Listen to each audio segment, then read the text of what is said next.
Before jumping into this, I'm going to say I will skim through majority of the story and will try to talk about only the most important plot points of the game, because I'm sure you have heard it many times by now as I have. So I am assuming that you are aware of the lore and plot of the Last of Us franchise. Also, prior to making this video, I have watched a bunch of reviews and playthroughs of the game to have a better understanding of how people feel about this game. Obviously, spoilers ahead. As practically any controversial release of recent years, this game can also be pulled apart and written off as not making any sense. But I am not here to do that, as most people on YouTube did that already. I think that the plot of this game may have looked good on paper, but in execution it turned out to be a little too bloated, a little too ambiguous, with the story told in a quite complex manner which may seem unnecessary to many gamers who witnessed the story unfold. Even though I don't have as many issues with the storyline of this game, I can't defend it completely, but I am also working with what has been given to us by the game developers at Naughty Dog. Of course, the game might have been different, but us speculating now on how it might have been different would just be fanfiction at this point. The reaction to this game is polarizing, divisive, and outright crazy in some cases. Reviews ranging from 0 by users to 100 by critics. Both scores are absolute extremes and are outright unrealistic and biased. No game is perfect, and there is no way a game this technically advanced can really be rated at 0. But in this case, the fanbase of The Last of Us is more than anything making a statement by rating this game at a 0. They want The Last of Us Part 2 to be erased from existence and instead get a game that satisfies their imagination. But Naughty Dog thought, where's the fun in that? Let's have fun with this one and really take gamers for a ride. Which is definitely a better alternative than having to play a copy of the previous game, or as PewDiePie said, it's better to play this game than playing a mediocre sequel. Now let's get to the point. If you truly hate this game, what is your reason? Is it just because Joel gets killed and you have to play as his killer Abby? Or is it for other more sensible reasons, such as poor gameplay or design, incoherent plot, and Ellie's portrayal?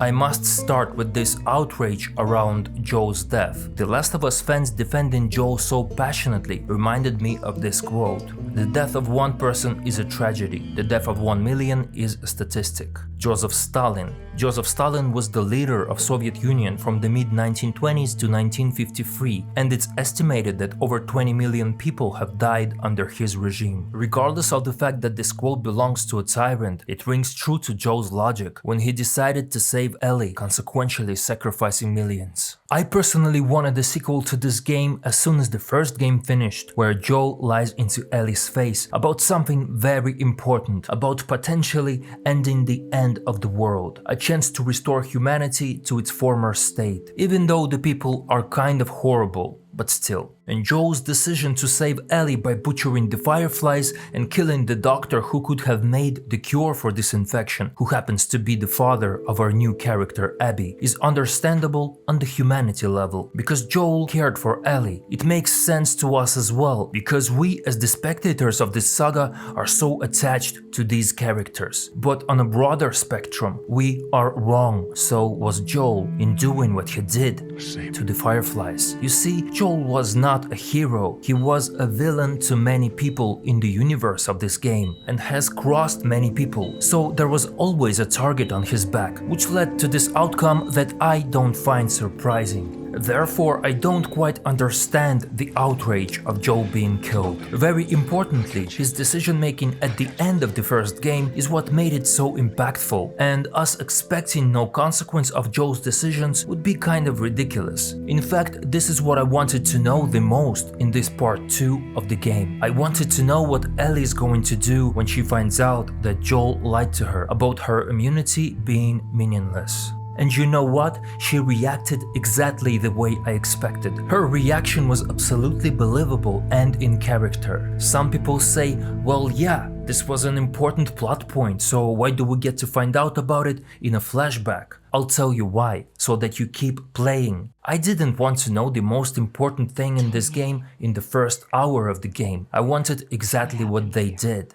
Make it last. make it have more impact, and they delivered. This would have been impossible with the given storyline if the game was in a chronological order. Now, Joel dying too soon, 2 hours into the game. I understand why people are upset about that, but look, the stakes of the first game were very high, saving the world pretty much, so how can you make the stakes even higher?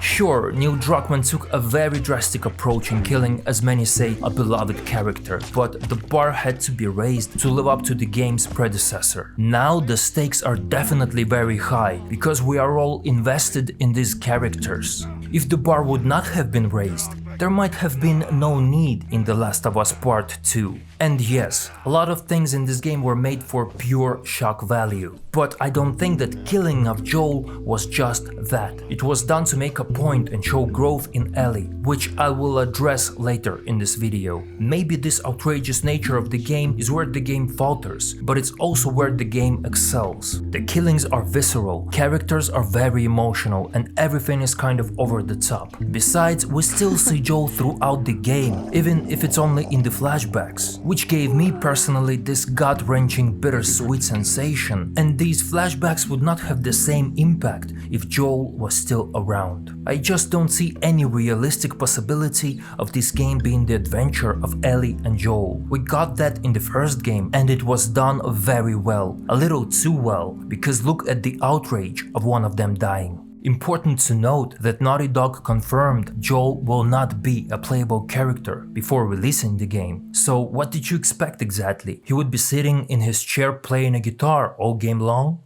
Now, playing as Abby didn't bother me much as well, because it was clear she had her reasons from the get-go. As I said before, many people in that universe wanted Joel dead. It's not a surprise someone finally got their hands on him. And if you just don't want to play the game after Joel gets killed, and you are so bitter that you don't want to play as Abby and fail to try to understand a problem from a different perspective, well, then the game is simply not for you. But also, you are in your own way of actually trying to enjoy the game, because you choose to be childish and throw a tantrum saying remake the game. Haters of Abby also say that it was manipulative to show Abby in a different light, thus forcing the players to like Abby. It may seem manipulative only because of the order in which the events of the game are presented, but in its core it's just a story told from a different perspective. If you choose to hate the character from the start, it's hard to fix that, and then any attempt to do so will seem manipulative from the way the story is told, especially in case of this scattered way of storytelling. But if you are willing to put the whole story in a chronological order, it all makes sense. It has nothing to do with manipulation really. But I suppose Neil Druckmann wanted you to hate Abby from the get-go, which he accomplished, but very few could find empathy for Abby and her actions as a result.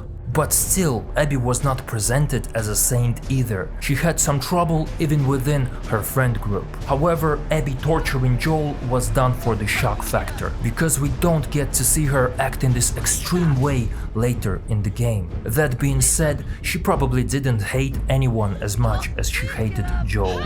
It's true that the game was really forceful in giving more interesting settings to Abby and tried to show her in a better light than Ellie, but it's important to take into consideration that things in the game need to escalate as the game progresses to keep us invested. So it had to happen naturally. Also, we know Ellie from the first game, so there was no need to introduce Ellie to us since we know her so well. At least we know Ellie in her normal state of mind, because in part 2 she was very hate-filled and resentful because of the circumstances and maybe guilt she felt towards Joel. A big misfire in the character design of Abby was making her buff. This just gave more ammunition to the online haters of the character, making all sorts of inappropriate jokes. I guess they designed her to be buff to have a different kind of gameplay in comparison to Ellie, but on the internet we all see the negative outcome of that decision. Naughty Dog were really playing with fire when introducing Abby as the new main character the way they did. Now the timeline. I think that for many people who are displeased with Abby being the playable character and Joel dying so early, making the game more linear and in a chronological order might have saved the game, and it might have made Abby more relatable and likable. If the game started with Abby bonding with her father, Owen and all her friends, and then seeing Abby lose all of that because of Joel, and then Abby killing Joel, I think the reaction would have been very different, but at the same time it would have removed the intrigue out of the game, because imagine, we would have gotten all the answers to most of the questions right away, and we would have only Ellie's revenge to look forward to, which in all honesty would have been kind of boring, because nothing would be happening while you are on your journey except killing and scavenging. So I kind of understand why they did it the way they did it. But in all honesty, I think that all the pieces are there anyway. You can just play the game without any outrage, finish it, and then put all the pieces together, making a full picture of why things happened the way they did, and then come to a conclusion if it all makes sense. And with some suspension of disbelief, it does to me. Naughty Dog were very ambitious and ambiguous with this one, and I guess they expected a very high level of tolerance from their audience. I don't really think that some social or political agendas are the core problem of this game, and I don't think that these points really ruin the game or drive the plot really. I think it's more of an addition to the outrageous nature of the game rather than its driving force. Problems lie more in the repetitiveness of the game and the indecision and motivations of Ellie, but I don't think that Ellie not getting her revenge is a bad ending. I don't think that her killing Abby would have made me happy, nor would it make Ellie happy as a character. In fact, it shows that she has some humanity left, especially since she has been making so many selfish choices throughout the game. And I don't think that Abby was the problem of the game either. How she was introduced into the game is the problem. But I managed to understand Abby's motivation behind her actions, as well as Ellie's motivations. And Ellie's split-second realization at the end did not come to me as a surprise, because if she just killed Abby, Ellie would not have grown or learned anything as a character. More death would not have meant much. Besides, Ellie killed all of Abby's friends, so that is perhaps the ultimate revenge, which makes them both even and miserable in the end. Of course, the conclusion to Ellie's story was less than satisfactory. The one person we were rooting for was mistreated so badly, and seeing her lose everything is heart-wrenching, but maybe that's the point the game was trying to make. You see, Ellie was very selfish and blinded by hate throughout this game, very much like her surrogate father was at the end of the previous game. Of course, he saved Ellie because he was driven by his fatherly love towards her, but looking at it objectively, it was still selfish. He didn't save Ellie for Ellie's sake. He saved her because he did not want to lose his surrogate daughter, even though we all know she would have gladly sacrificed her life for a chance of saving millions and the chance of ending the post-apocalyptic nightmare. You're such an asshole. I'm not trying to. I was supposed to die in that hospital. My life would have fucking mattered. But you took that from me.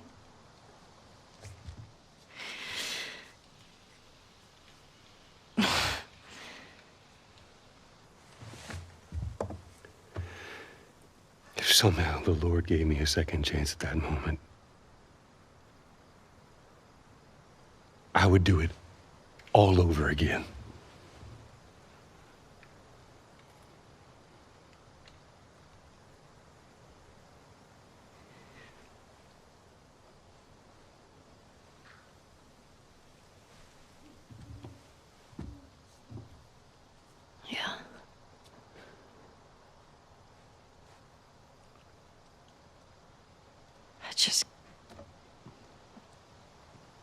I don't think I can ever forgive you for that.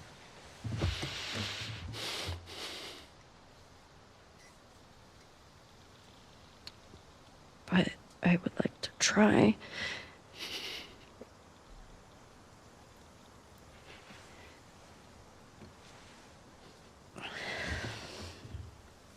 I'd like that.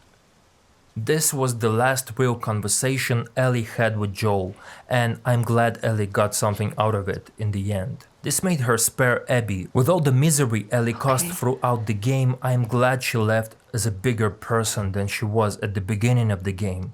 She was angry at Joel, herself, See you and around. everyone who stood between her and Abby. But in the end, she found solitude and resolution thanks to the memory of this conversation with Joel. A little too late, but still better late than never. Something came to light just as I was finishing this video. There are speculations that Ellie and Dina are still together and are staying back in Jackson, as Ellie is wearing a bracelet in this final scene that Dina gave her, but she was not wearing it when she went to fight Abby. Also, when Ellie returned to the farm, she had no guns on her and was not injured. So, some time has passed and she healed before heading to the farm. Also, she was not surprised that the farm was empty. Perhaps Ellie went back to make her peace with Joel's passing, leaving the guitar behind, which makes Ellie not as miserable as we initially thought. In conclusion, I don't think this game deserves a 0, there is just no way. For graphics, gameplay, acting, environments, character design and music alone, the game earns like 4 points out of 10. I think my personal score lies somewhere between a 6 and a 7. There is no way in the world I'd give it a 5 even, which would make this game average, which it's obviously not. And giving a 0 to this game merely for killing Joel is definitely an overkill. But of course, the 10 out of 10 scores many critics gave this game is nonsense as well. I probably have a different point of view about The Last of Us Part 2, because when it comes to art in all its forms, I prefer to be challenged. I don't want to have a plot spoon-fed to me, or art trying to please me and make me feel all comfortable. I usually prefer quite the opposite. Thank you if you had the patience to watch this video to the end. This was kind of a sloppy video for me, but due to time constraints I had to make it quick. And it was actually quite fun to make. And what a game! Wow, an emotional roller coaster. Hate it or love it, this game has elements we have never seen before in a game. This is also my first video on this channel and I have no idea how many people will see this or react to it, but if this was your cup of tea, please drop a like, comment below and subscribe. If this video will do well, I will definitely be making videos on a regular basis. Thank you and take care.